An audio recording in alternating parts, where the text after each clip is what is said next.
I still remember being in Tomorrowland. We all look at each other and it's like 400 tickets. And we look at each other and we're like, 400 tickets. Welcome to On the Rise, Episode 1. Today we have Hugo Vizcarra and Jonathan Beltran joining us from Café Grooves. Thank you guys for joining us. I'm very excited to have you guys here. Excited to be here, brother. Pleasure of ours. Hyped up. So how was your day today, guys? Everything's been good, man. Another day in Miami. Planning event number 2 right now. Just had our first one in the books. Event number 2, April 26th, man. Going to be announcing on Thursday of this week. Today's Tuesday. So 48 hours to lock some things in, sponsorships, DJs along those lines, and we're very excited for the announcement coming in on Thursday.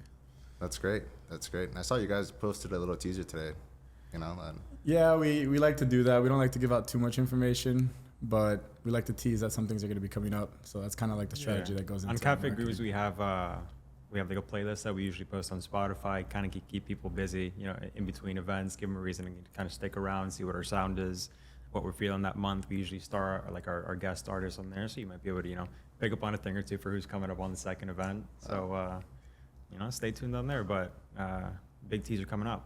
Dropping Easter eggs, I like that. Volume 2 is a really big hit in my car, bro. Love Like, it, I say that shit all the time. Yeah, and it's kind of cool, honestly, seeing you create sort of like a playlist that brings people together. I had a friend text me the other day, hey, I'm at a pregame. We're putting the Café Grooves playlist at the pregame. Everyone's vibing right now. We're looking forward to the first event. Yeah. And believe it or not, it sounds like playlist is not a lot of work. Francisco, and I, the curators of the playlist, actually spend hours positioning songs, certain flow to the playlist. It's a tough life being a vibe curator. It is, can't lie. And it's very cool to see people embrace and use music truly as like a connecting language, to be honest with you. No, yeah, I feel like you guys set the tone correctly right from the rip, and then the playlists have just continued to carry that on. So it becomes natural, man. Yeah. Let it take on a life of its own. Yeah, that's what's up. Yeah. Okay. All right, so let's get right into it. So tell us, how did this start? Like, where did you guys get this idea from? Where did Café Grooves spawn in from? You go first. It was Hugo's brain baby first, and then, you know, I kind of got a call, so I'll let him take the reins on this one, and I'll chime in. Yeah, so ironically, I used to not be a big fan of house music. I would frown upon it. Obviously, late nights, a lot of drugs involved, not really my scene. I'm more of an early morning gym goer, as you know. I see you at the gym at 5 a.m. all the time. So truly, when I was switching jobs in the summer, I wanted to do something different. I had 2 weeks, 3 weeks really to truly enjoy life. I texted in a group chat with my boys, hey, look, I want to do a trip. Is anyone down to go with me to Madrid? Yeah. I had lived there abroad, so I'm a very big fan of Madrid, have boys there, whole 9 miles. And Frenchie, our COO, actually texted me. He's like, I'll go to Madrid with you on one condition. And I was like, what's the condition? And he's like, if we stop by Ibiza. And I was like, why do you make that sound like it's so hard to say yes to? Of course, I'm in. It's a commitment. Yeah. Say that. So yeah, the commitment was we were supposed to go for 2 days. We ended up staying 5. Obviously, we had a great time. Yeah. Wow. Took a couple of years off my life, obviously. But that's when I truly fell in love with the idea of house music. And I've heard people say music is truly a love language. It's a sixth love language. And I truly didn't understand it until after that trip, in which Franco and I literally went out every single day to see different type of music. And I truly fell in love with the house music scene. It was amazing. Had the time of our lives. We made a promise to ourselves we'd be going back every year until we were 30 years old. So that's truly when... You make 30 sound so old, though. Yeah, I mean... we're not that far, yeah. Hey, we're old, believe it or not. But I mean, that's when I believe I developed a true passion for house music. And shortly after that, when I started my new job, a contact I had made from my previous job, which was in the airport industry, had reached out to me and was sort of thinking to expand his business, which is the coffee business, to Miami. And we had a couple conversations, investors got involved, and nothing really went through, to be honest with you. However, we had dedicated so much time to the idea of the project, and I was like, I still want to pursue coffee. And I feel like there's a cool creative way to now blend in my passion for house music with the coffee itself. And ironically, during the whole back and forth with this contact that wanted to bring his brand to Miami, I ran into Jonathan over at Red Phone Booth in Brickell, the Speakeasy Lounge. Yeah. And he just asked me like, hey, what you been up to? And I told him what we were up to, the project, my new job, etc. You know, the usual small talk.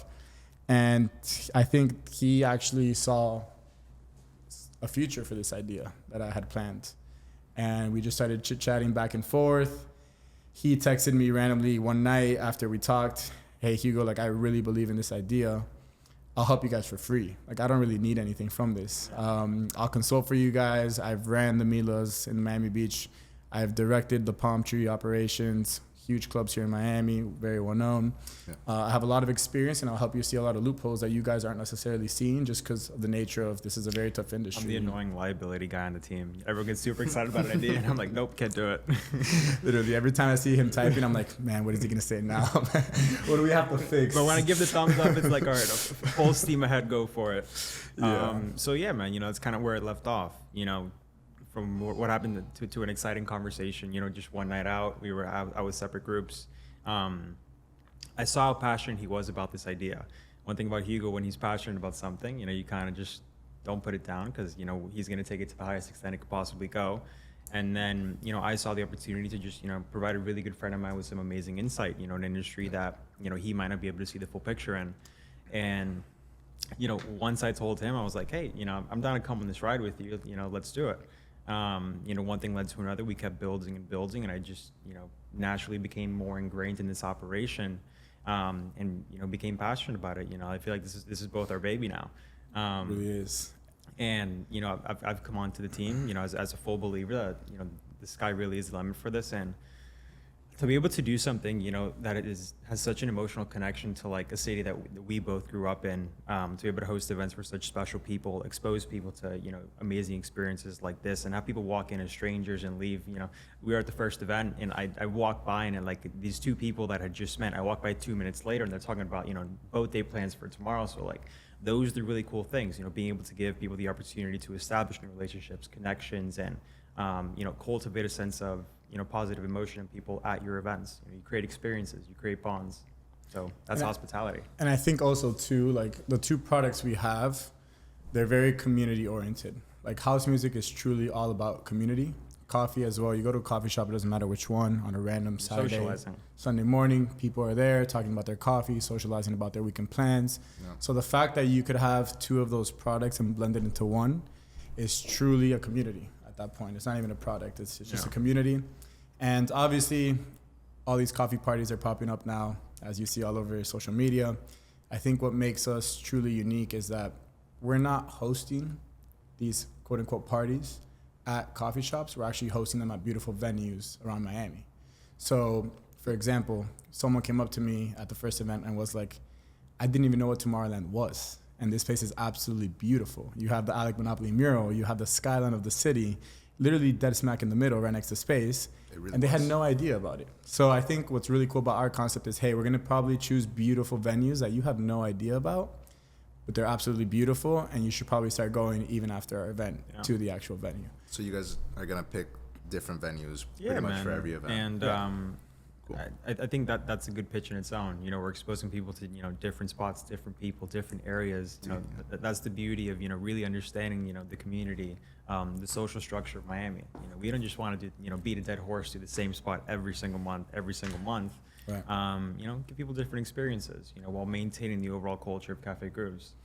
Right, and with the community we built, it doesn't matter if you just moved here from New York, or if you grew up here, or if you're just here for college. What's cool about us is we're going to also expose you to areas you haven't been exposed before. So someone that's moved to Miami and lives in Miami Beach has probably never even heard of Coral Gables, to be honest with you. Crazy. So we might have an event in Coral Gables, and it's like they just discovered a whole new part of Miami they had no idea about, and they're going to start going there for coffee, for walks, because it's a truly beautiful area. I feel like Miami has so many beautiful neighborhoods that people just truly don't know about. Dude, yeah. Coral Gables especially, it's up and coming, it's on the rise, like, not up and coming in the sense of like, nobody lives there, but like up and coming and like, dude, it's becoming like Beverly Hills in terms of like prices. It's getting like its fame and like popularity around it. So I'm pretty sure I just saw an article that said I think Coral Gables is the most expensive neighborhood now in Miami, and that's why you compare it to Beverly Hills, because it literally is the Beverly Hills of Miami at one point. Exactly. Yeah, and I think also too what separates us is we also want to have like that food component to it. Yeah. Where we have very legendary Miami brands coming in to our events and selling food on site. For example, we partnered after the event with Chicken Kitchen for the first one. discount after our event. We had Gelano's Deli on site. So a lot of these coffee parties, you really go and it's a great time, but you truly go for just coffee. We want to incorporate like the legendary classic Miami food aspect to it too. Spend your day with us. Spend your Saturday morning, afternoon with us, and you're going to have a great time. Yeah. So, you know, you brought up Gelano's, right? Everybody loves Gelano's here. Like, course, if man. you're a Miami native, you know what Gelano's is. At 6 p.m. in Tuscany, there's nothing like it, right? Sounds like a Drake song. It's the only sandwich Right? Sounds like a Drake song, right? The only sandwich I would pay 30 bones. Bro, right? Yeah. No, but worth it. Right. Honestly worth it. So how did that like come to happen, right? Like what For was that, I have an amazing friend. Shout out Evie the foodie. Really good family friend. Known her for years. She's crushing it. She's a food influencer. You know, even become like more lifestyle influencer these days. And you know, her and her boyfriend Marlon support everything I do. So like, I was kind of telling them about Café Brews. I was like, hey, you know, we kind of want to bring in the food, you know, aspect a little bit too on the vendor side. And they're like, we got just the one for you. You know, we were working on a couple who I won't even name, but the second Gelano's came up, I was like, scrap these. It's Gelano's every day of the week. And, you know, we got connected with Julio and Gus, you know, the two owners of Gelano's. And I mean, they've been a joy to work with. You know, they understand it. They don't need any more marketing visibility than they already have, but like, you know, them just being so open to the idea and, you know, willing to come on and just be great partners with us. I mean, they crushed at the event.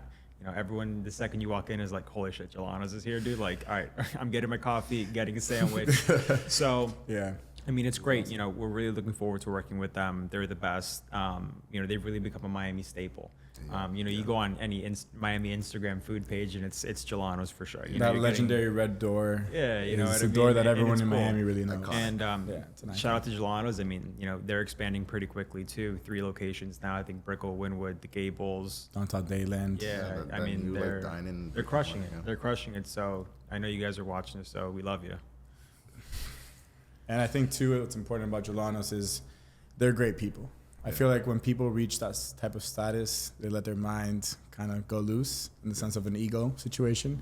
Gelano's is literally a pleasure to work with. Great guys, a lot of similar values between our team and theirs. So young too, I was surprised. Yeah, they're studs. They're killing it, and like I said, we see this like a long-term partnership truly with them. To be honest with you, I'd love to hear that. I'd love to hear the support that you guys got from them, especially, you know, you guys starting up and like trying to, you know, find your footing in the industry. So good people support good people. Yeah, that's dope. That's really dope to hear. Yeah, for sure. And I think Gelano's was great. I think all the food vendors we dealt with the first event were truly great. Ubi's Bakery, shout out to you guys. I mean, the fact that they pulled up and gave out 300 pastries for free with their sign. Yeah, I and saw that with the sign, everyone's like going crazy, grabbing the pastries. I mean, I think we would love to work with them in the long term. They're also great. They're more up north in Florida, but they're trying to bring down their markets more South Florida. And we want to help them obviously do that. So they were absolutely great. Everyone spoke about their pastries in an amazing way. I'm not sure if you were able to try them yourself.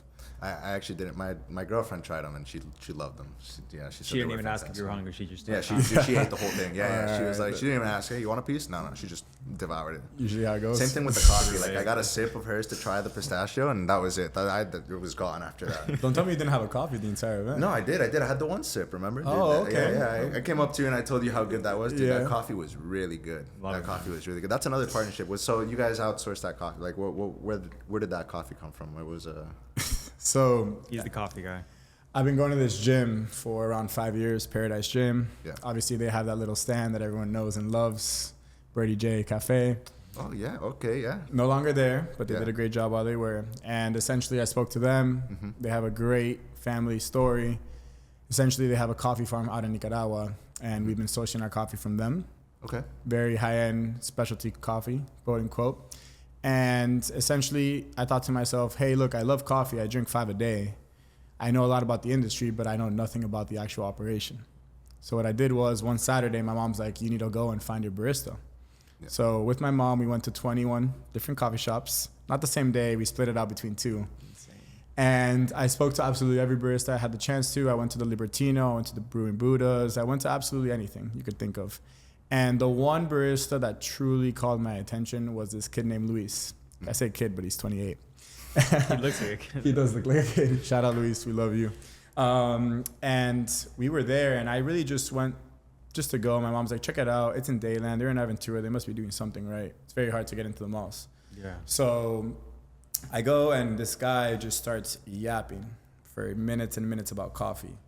And it was a very good conversation. It wasn't the type of nonstop talking that you're like, oh my God, please, this has to end now. And I want to cut this conversation. Certified yapper. Yeah, certified yapper. It was a conversation of like, please tell me more. This is so intriguing and interesting. I want to keep learning. And it got to the point, I'm like, how do you know so much about coffee? And he's like, you want to learn about coffee? I'm like, yeah. He's like, look to your left. And I look to my left and there's a book. It's called What You Need to Know About Coffee. It's like around 80, 90 pages. Read it. Let me know what you think. Come back to me. Told him about the idea. He's like, I love it. We'll talk, but you got to read the book first. So read the book. Obviously, I took it to Soho one day, chilling there, read the book. And then I went back to Luis when I was done. We talked about the book. And I was like, look, Luis, like, honestly, I've been to every coffee shop in Miami. I've never met someone so knowledgeable as you in terms of coffee. Please be my barista. And he reached out to his boss. He was fully transparent over at Naughty Coffee. I didn't want to poach because I always think of myself as an ethical person. Yeah. And the boss was okay with it. The boss like, look, like, this is going to be good for you. Why not? It's a little side gig. Sure. So our coffee, as good as it was, consisted of 3-4 hours for 4 straight Saturdays of me just buying coffee, hosting 20-30 friends come to my place at my house. This would be 9 a.m. You're showing up to Hugo's house. Sometimes, you know, if he enjoyed your Saturday night, you're showing up hungover, rain or shine. And Hugo would print out, I'd call it almost pamphlets, like 4-page pamphlets of just like coffee reviews. Was it bitter? How's the aftertaste? Is it watery? Is it runny? What's the aroma like? Like, seriously got in his like coffee review bag. Yeah, and I read absolutely every single one of them, to be honest with you. And we probably had over, I would say, 80 people at my house. Wow. Literally just trying coffee. I got to the point where like my friends had so much coffee. People leave shaking. Yeah, people were shaking, dude. I had this one friend who texted me like 5 hours after, Jody. Yeah. And she's like, I'm literally still shaking from your house. I was like, I'm freaking out right now. I don't know what to do. And Franco, one of our partners, actually had so much coffee that instead of being wired, he was wired, but then he just crashed on my couch for like 4 hours, just knocked out. Yeah, that'll do it to you. And I think out of the entire process, that's honestly like my highlight of the day was Friday night after a long day of work, running to Publix, running to Amazon, ordering a bunch of supplies, making sure we had everything ready to go for Saturday mornings because we knew we were hosting 20, 25 people, and just providing truly an experience similar to wine tasting, but coffee tasting. And the coolest part was me and Luis just sitting down and researching like, all right, this syrup versus this syrup, is this one organic?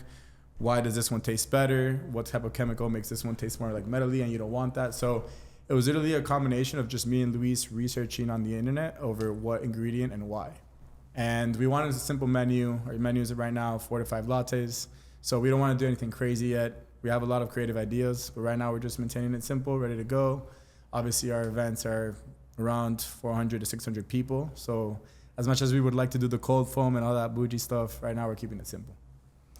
Dude, the coffee was really, really good. And you can tell from that extensive process, like, yeah, man, that is really crazy. A lot of love went into these, man. Dude, yeah, the amount of care, passion, love that you guys put into this event as a whole, like, it's just, you know, off the charts. Right? Thank you, brother. I love to see that, right? And really for the love of the city, too. Like, I like how you guys are trying to get as much like local influence and like try and make it as Miami as possible. Like, really the epitome of what Miami is, and that's so cool. You're the man. And then right, and I think to your point actually, something that separates us from the other coffee parties is like, yeah, you could come here, you could do a music week event, but you're not truly from Miami, so you probably don't know what it's like to have a croquetica with a cafecito in the morning. So I feel like our competitive advantage is really that we are from Miami. We know what it's like. We grew up here. We know the brands that hit, the places that hit. So I feel like that's truly what makes us us. Yeah, you got it. You know what I mean? Yeah. That's something you could learn, really. Exactly. Yeah, you can't learn in Miami. You just got to be born and raised in Miami. Born and raised in the literally what it is. Yeah. Wow. All right. So, why house party or why house music and coffee and why a morning party? Actually, that was a question that I was wondering myself, because you know how coffee culture is here. Like, you know, it could be 4 p.m. and people are still out there getting a colada, right? Like, cafecito parties, calle 8, 5 p.m. Yeah, dude, Domino's. Versailles has a line down the block at like 4 or 5 p.m. Like, you know, so why did you guys decide to do it in the morning? I know you touched a little bit on like the house music aspect, right? What I would say is because, I mean, having now worked in hospitality, you know, over half a decade, you've kind of seen, you know, the market. You could just analyze your friends, people when you go out. You know, less and less people are getting involved in nightlife, you know, even drinking alcohol. You know, no one wants to really go out and spend, you know, $40 on that vodka Red Bull or drop, you know, 15 grand or 20 grand on that table to go listen to, you know, rap and just bob their head for 3 hours, you know, just being blunt. And, you know, a good way to be able to do that is, you know, society is shifting to be a little bit more health conscious, yet they want to maintain the excitement of going out. You know, people still want to be able to get together, have a sense of community and environment. You know, being able to have people, you know, dance, you know, in a beautiful city, in the most beautiful settings, you know, to music that brings everyone together, and, you know, have the glue be, you know, coffee. I think that's an ingenious concept that, you know, we were able to kind of execute on properly. I'm sure Hugo would probably, you know, say the same in that front. And, you know, we've had people be like, you know, why don't you guys do sunset parties, or, you know, would you guys take over, you know, a venue at night? Not really, you know what I mean? That's not what we're about. You know, whether you're finishing up, you know, Brickell or Coconut Grove Run Club, come to our event, have a good time. We're gonna have the cold pressed juices for you. You know, your coffee to keep you going into the rest of the day.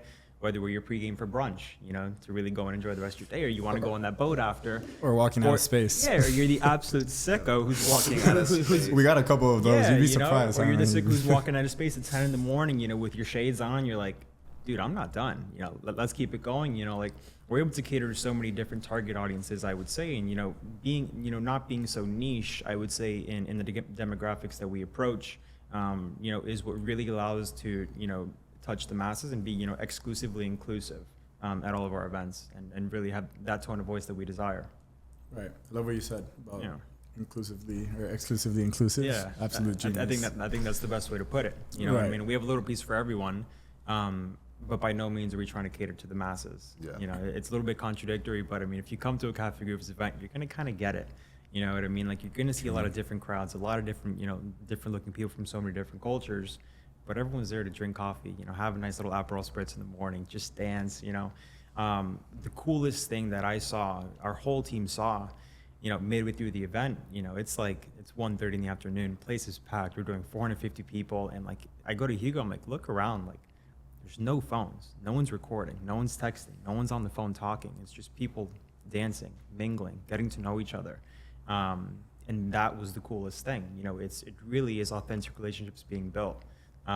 So I would say, you know, that's the special part of, you know, being able to throw a morning, early afternoon party and have, like I said, the glue be coffee, you know, two social structures that come together. Right. And I think what's cool is, I don't know if you ever have that one friend in the group chat that texts at 10 a.m. who's ready to start the day bender. Yeah. Or if you are that friend that sends that text, something tells me you're the one that doesn't, that receives it. I'm just the one that tags along. Yeah. So yeah, you're the one that tags along. Okay, so look, now you can come with your friend, tag along, he can start his day bender.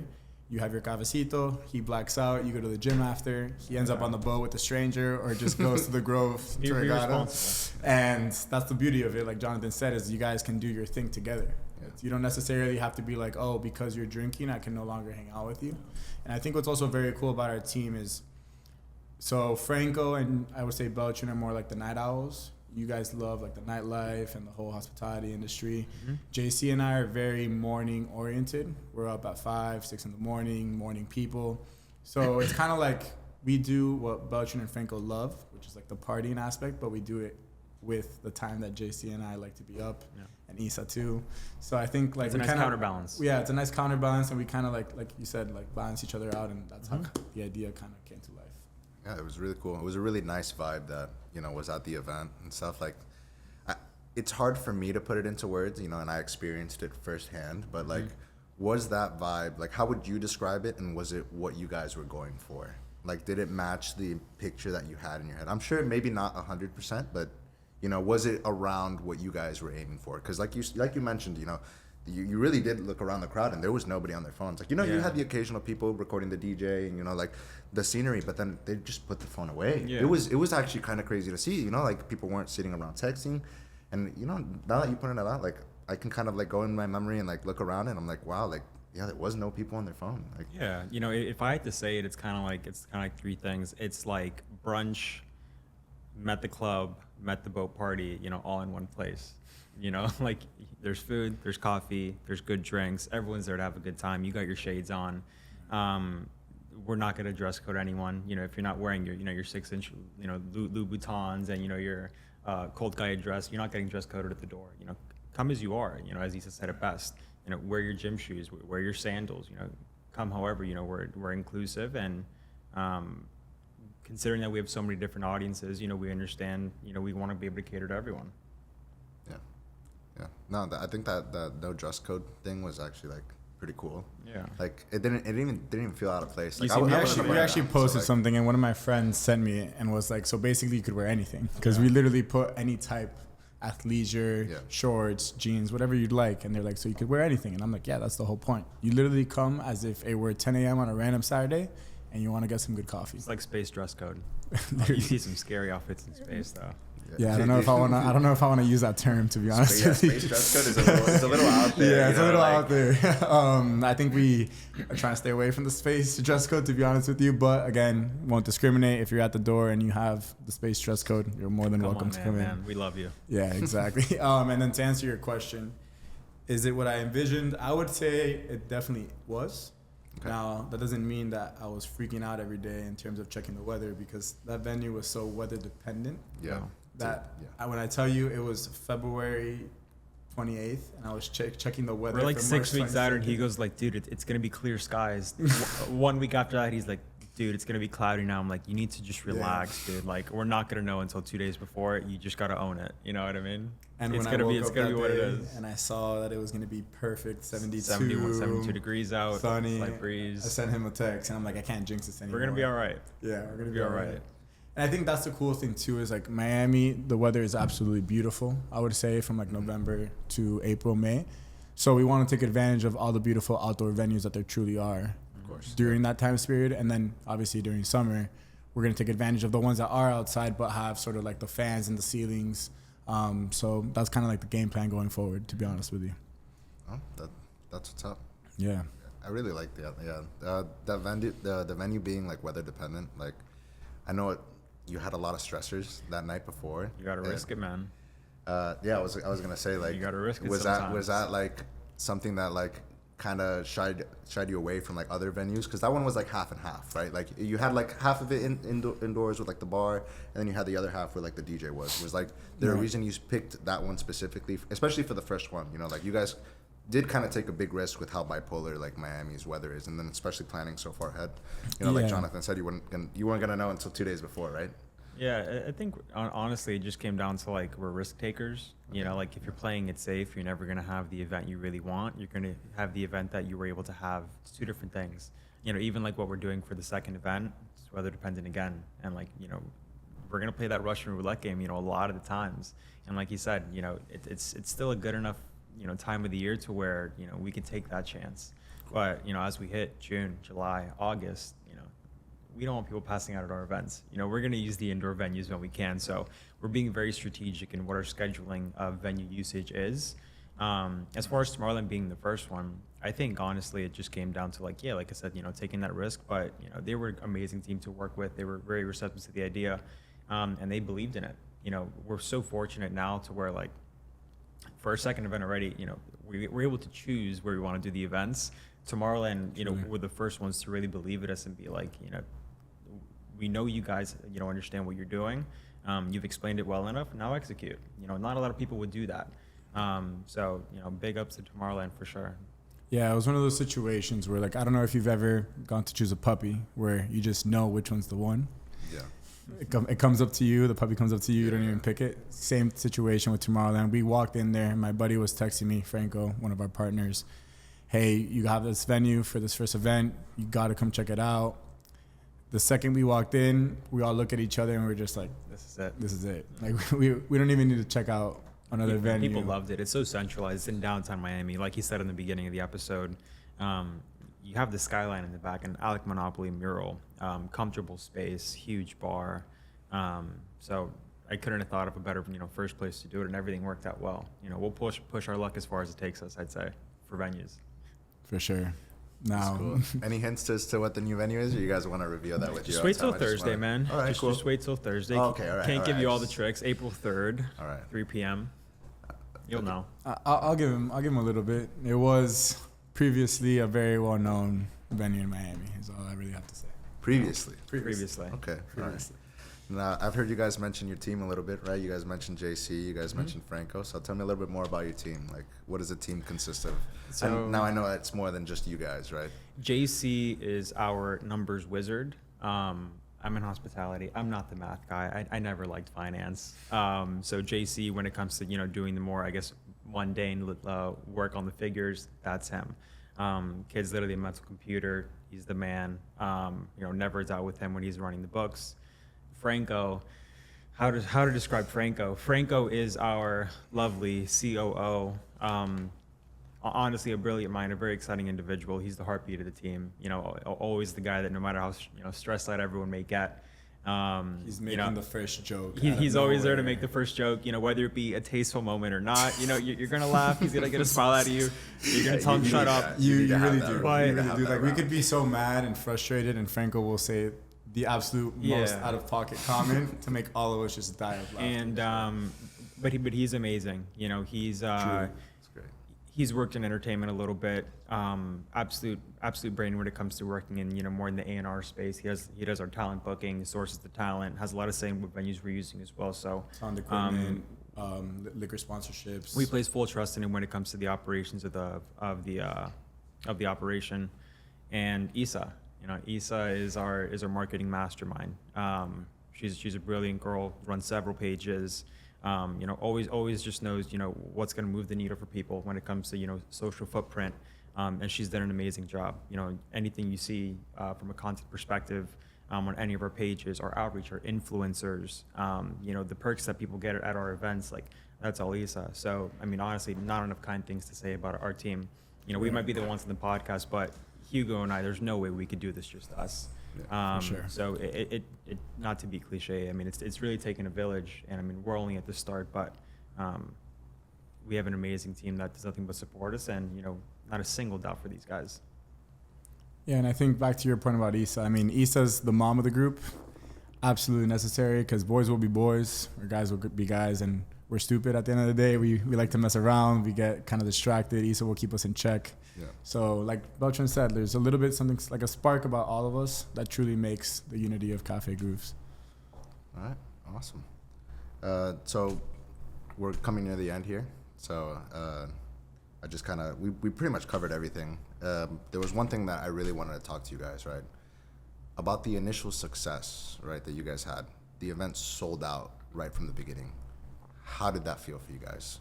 How was that like, this is my first ever event, and then to like be met with like that type of reaction? How did that? It was a surreal feeling, man. I still remember being in Tomorrowland. We all look at each other, and it's like 400 tickets. And we look at each other, and we're like, 400 tickets. Can we do it?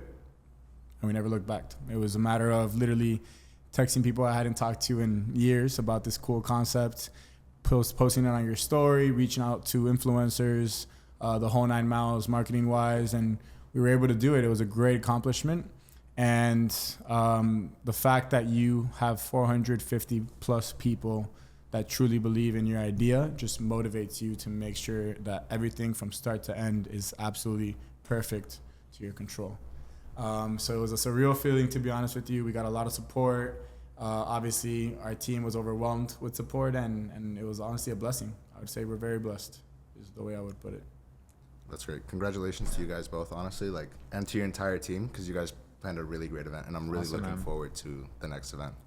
Appreciate you. Is there anything you guys want to say, in terms of I guess maybe your mission quickly, and then as a whole, and then any upcoming announcements that you guys may like? Upcoming announcement, if you're in Miami, traveling to Miami in April 26th, event number 2. 10 a.m. to 3 p.m. Pretty fucking sick lineup. Can't say anything, but they're pretty big. They've done some of the biggest clubs in Miami, probably the biggest club in Miami, I could say. So we have a good headliner coming up. And yeah, man, we're just excited to keep going. We're not too worried about always being 3 moves ahead. Take it day by day, plan the best event, be authentic in everything we do, and continue to do it for the community that we're building. Yeah, I think Bachin spoke to everything. I think truly, if you have an idea, execute it. It's literally a matter of, all right, how do I start a coffee can? Google. Yeah. Execute. The rest will follow. You're never going to be ready. Just do it. Just do it. Yeah. It didn't matter what title you had on event day. I was picking up sand. Franco was literally building an umbrella. Like on the game day is what I like to call it, is we're a team. Everyone does a little bit of everything. It doesn't matter what your quote unquote title is, because at the end of the day, we're all a team. You wear every hat. And you have the end goal, which is have a successful event. Awesome, guys. Well, thank you guys for watching. Please make sure that you guys check out Cafe Grooves and make sure you guys are at the next event so that you don't miss those immaculate vibes and that amazing coffee. Dude, truly, really, dude, it was really some of the best coffee I've had. Like, no glaze, like straight up, like really, really good. We appreciate you, man. Yeah, and make sure you guys follow On the Rise Miami to, keep up with everything new and upcoming events.